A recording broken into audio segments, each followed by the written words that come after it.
السلام عليكم ورحمة الله وبركاته. ازيكم يا حبايبي؟ عاملين ايه؟ يا رب تكونوا بخير. النهاردة بقى هعمل معاكم العظمة دي. ايه رأيكم؟ هش جدا وطري، ان شاء الله هيعجبكم. كمان عاملينه صيامي، يعني ولا لبن ولا زبدة ولا بيض.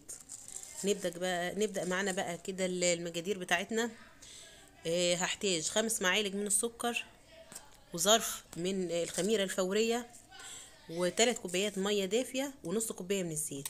هنجلبهم كويس وهننزل عليهم بالدقيق. معانا كيلو واحد من الدقيق، ما يعادل 8 كوبايات، نفس الكوبايه اللي انتوا شايفينها دي اللي انا بعير بيها. لازم انخلهم كده عشان اتاكد ان هم مفهومش اي تكتلات، لان الدقيق ساعات لما بيبقى مركون عندك او عند العطار بتلاقيه بيعمل تكتلات كده، فلازم نعمل الحركه دي علشان نتاكد ان هو ايه، مفهوش اي تكتلات، ولا عشان العجينه تطلع معانا مظبوطه. هحط رشه من الملح وابتدي اعجن بقى. لازم اعجنها كويس، اخدمها كويس علشان العجينه تطلع هشه زي ما شفتها في اول الفيديو. خدت معايا حوالي 10 دقايق، عجنتها كويس لحد ما اتلمت معايا من الطبق زي ما انتوا شايفين كده. دهنتها دهنه من الزيت عشان الوش بتاعها ما يعملش قشره. ودلوقتي غطيتها بالاسترتش وهسيبها تخمر. قعدت معايا حوالي ساعه. بعد ما خمرت دلوقتي هبتدي اشكلها. التشكيل بتاعها سهل جدا. بعملها رول كده في الاول وابتدي اقطعها قطع متساويه زي ما انتوا شايفين. ما تنسوش بقى تصلوا على النبي عليه افضل الصلاه والسلام. ولو عجبكم الوصفه بتاعتي يعني وطريقتي، ادعموني باللايك. دلوقتي هكورهم واركنهم على الرخامه وانا واقفه، يعني مش هسيبهم كتير ولا حاجه. 10 دقايق بالظبط كده يرتاحوا فيها، وبعد كده هبتدي افرد واشكل الشريك معانا.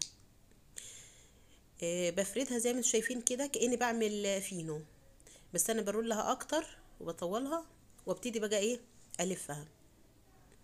سهلة جدا يعني، مش هتاخد معاكي يعني 10 دقايق وانت واقفة هتكون خلصتي الكمية كلها. والكيلو دقيق بيعمل معانا كمية هتشوفوها دلوقتي. بتني اخر الطرف من العجينة وبحطها تحت الشريكة نفسها، علشان الرسمة بتاعتي اللي انا عاملاها دي اللي هي الحلزونة كده ما تفكش مني لما تخمر او لما تدخل الفرن. سهلة، انا بعد لكم الحركة كذا مرة عشان تتأكدوا منها. سهلة جدا هي. ايوه زي ما شايفين كده، لازم احط طرف تحتيها. اخر الشريكة كده احطه تحت الشريكة نفسها علشان ما تفكش معايا. كده خلصت اول صاج معايا. هسيبه بقى يخمر، بياخد معايا حوالي نص ساعة. ودلوقتي بقى بدهن وشه. طبعا المفروض ندهن لبن وكده، بس انا عاملاه صيامي طبعا فمش هدخل فيه اي لبن خالص. اقتصاد يعني، موفر معاكي جدا ان شاء الله. يعني من كيلو دقيق عملنا كل الكمية دي. برش شوية كده من السكر، بتفرح الاولاد خالص يعني الحركة دي، بيحبوها الاولاد. وبتدي شكل حلو كده وبتخلي الشريك معانا يطلع بالجمال زي ما انتوا شايفينه كده. دخلته فرن طبعا كان سخن مسبقا. قعدت معايا 35 دقيقة بالظبط. طلعت بقى بالطراوة والجمال اللي انتوا شايفينه ده، هشة وطرية جدا.